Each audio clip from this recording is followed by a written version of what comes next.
il n'a pas inventé la social-démocratie dans les années 60. Le mouvement syndical au Canada, il existe. Au Québec, il existe depuis les années 1815 à peu près. Il a toujours été d'inspiration. On peut dire travailliste, social-démocrate avec des courants communistes, socialistes et tout, mais il a toujours été d'inspiration, je dirais, social-démocrate. Les premiers militants syndicaux étaient du côté des patriotes en 1837. Ils étaient engagés politiquement. À la fin du 18e siècle, 1899, il y avait de grands débats à l'échelle du syndicalisme international. Les mêmes débats se faisaient ici, au Québec.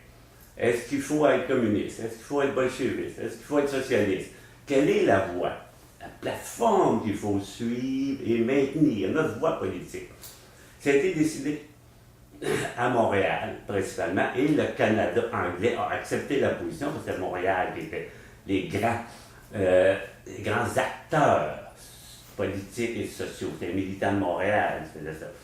Et la plateforme a été décidée en 1899 que c'était une plateforme travailliste, l'orientation syndicale. Le travaillisme, c'est la social-démocratie. Et le travaillisme, c'était le modèle anglais, mais qui était social-démocrate. C'était pas communiste, c'était pas le socialisme à la française, c'est pour la nationalisation, et tout. Mais c'est là qu'a été défini, ça fait maintenant plus d'un siècle et demi, la voie qui a toujours été suivie après. Le mouvement syndical et tous les militants ont toujours été sociaux-démocrates, travaillistes. Tu as eu en 1904, par exemple, le président du Labour Party qui est venu faire une tournée au Québec avec les syndicats québécois, tu sais, pour expliquer ce qu'était le travaillisme, la social-démocratie, quelle était la voie que le syndicalisme va suivre.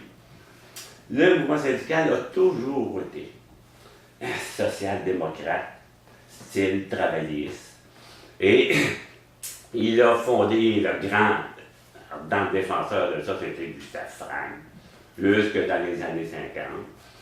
C'est le mouvement syndical qui a réussi, par exemple, en 1937, premier mandat de Duplessis.